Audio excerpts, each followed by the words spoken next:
Hello friends, welcome back to my channel miss Swati Maiti show. আমি এখানে আপনাদেরকে ফ্রাইড রাইসের রেসিপি দেখাবো।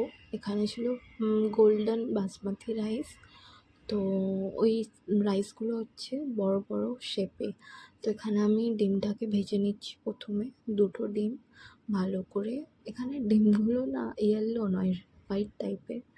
দেন গরমকালে ডিম খারাপ হয়ে যায়। এখানে মাশরুম আমি কেটে নিয়েছিলাম, আর মটর, গ্রিন পিস, ওটা দুটো সেদ্ধ করে দেন গাজরগুলোকে কেটে আমি ভেজে নিয়েছিলাম। এখন গাজরের সিজন না, তো গাজর পাওয়া যায়। গাজরটা খুবই মিষ্টি ছিল, খেতেও ভালো ছিল। তো আমি এখানে অয়েল দিচ্ছি। অয়েল দেওয়ার পর এখানে আমি জিরে আর শুকনো লঙ্কার তড়কা দিলাম।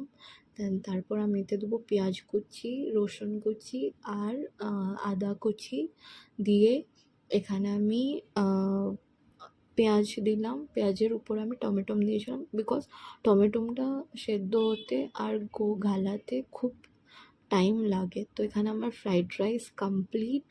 তারপরের দিনই ছিল ওয়েডিং সিজন। এত গরম, এখানে ভীষণ গরম, কোনো জিনিসের তুমি আনন্দ নিতে পারবে না। তো আমি এখানে ক্যাপশন বেশি নিইনি, খুব কম নিয়েছি। আমি এখানে আপনাদেরকে কেমন লাগছে আমাকে কমেন্ট সেকশনে জানাবে। দেন এখানে ছিল স্ন্যাক্স, মানে ফাস্ট ফুডের কাউন্টার, পিৎজা, হটডগ, বার্গার। আমি কিছুই খাইনি এখানের মধ্যে, বিকজ এত গরম ছিল, আমার ইচ্ছা হয় না খেতে। তো এখানে আমার একটা ফ্রেন্ড এসেছিলো, সে আমার ক্যাপশন দিচ্ছিলো। অ্যাকচুয়ালি আমি হলাম মোটা, তো আমাকে সবাই মোটা মোটা মোটি মোটি করে।